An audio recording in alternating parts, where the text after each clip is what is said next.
ಚಳ್ಳಕೆರೆ ತಾಲೂಕು ಚೌಳೂರು ಗ್ರಾಮದಲ್ಲಿ doctor B R. Ambedkar Jayanti ಅಂಗವಾಗಿ ವಿಜೃಂಭಣೆಯ ಕಾರ್ಯಕ್ರಮಗಳು ನಡೆದವು.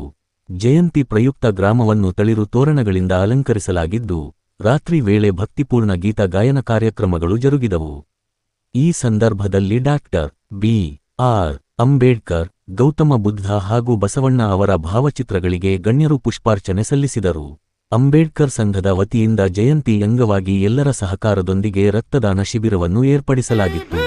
ಈ ವೇಳೆ ಕೆಡಿಪಿ ಸದಸ್ಯ ಬಸವರಾಜು ಮಾತನಾಡಿ, ವಿಶ್ವದ ಪ್ರಮುಖ ವಿದ್ಯಾಸಂಸ್ಥೆಗಳಲ್ಲಿ ವಿದ್ಯಾಭ್ಯಾಸ ಮಾಡಿದ ಅಂಬೇಡ್ಕರ್ ಅವರು ಶಿಕ್ಷಣದ ಮೂಲಕ ವ್ಯಕ್ತಿ ಹಾಗೂ ಸಮಾಜವನ್ನು ಬದಲಾಯಿಸಬಹುದು ಎಂಬ ನಂಬಿಕೆಯನ್ನು ತಮ್ಮ ಜೀವನದ ಮೂಲಕವೇ ಸಾಬೀತುಪಡಿಸಿದರು ಎಂದು ಹೇಳಿದರು. ಸ್ವಾತಂತ್ರ್ಯಾನಂತರ ಭಾರತದ ಮೊದಲ ಕಾನೂನು ಸಚಿವರಾಗಿ ಸೇವೆ ಸಲ್ಲಿಸಿದ ಅವರು ದೇಶದ ಆಡಳಿತ ವ್ಯವಸ್ಥೆಗೆ ಬುನಿಯಾದಿಯಾಗಿರುವ ಸಂವಿಧಾನ ರಚನೆಯಲ್ಲಿ ಮಹತ್ವದ ಪಾತ್ರ ವಹಿಸಿದ್ದಾರೆ ಎಂದರು. ಯೋಜನೆಗಳ ಅನುಷ್ಠಾನ ಸಮಿತಿಯ ಜಿಲ್ಲಾ ಸದಸ್ಯ ಚೌಳೂರು ಪ್ರಕಾಶ್ ಮಾತನಾಡಿ, ಅಂಬೇಡ್ಕರ್ ವಾದದ ಹೋರಾಟ ಯಾವುದೇ ಜಾತಿ, ಸಮಾಜ ಅಥವಾ ರಾಜಕೀಯ ಪಕ್ಷದ ವಿರುದ್ಧವಲ್ಲ, ಅದು ಅಸಮಾನತೆಯನ್ನು ನಿವಾರಿಸುವ ಉದ್ದೇಶ ಹೊಂದಿದೆ ಎಂದು ಹೇಳಿದರು.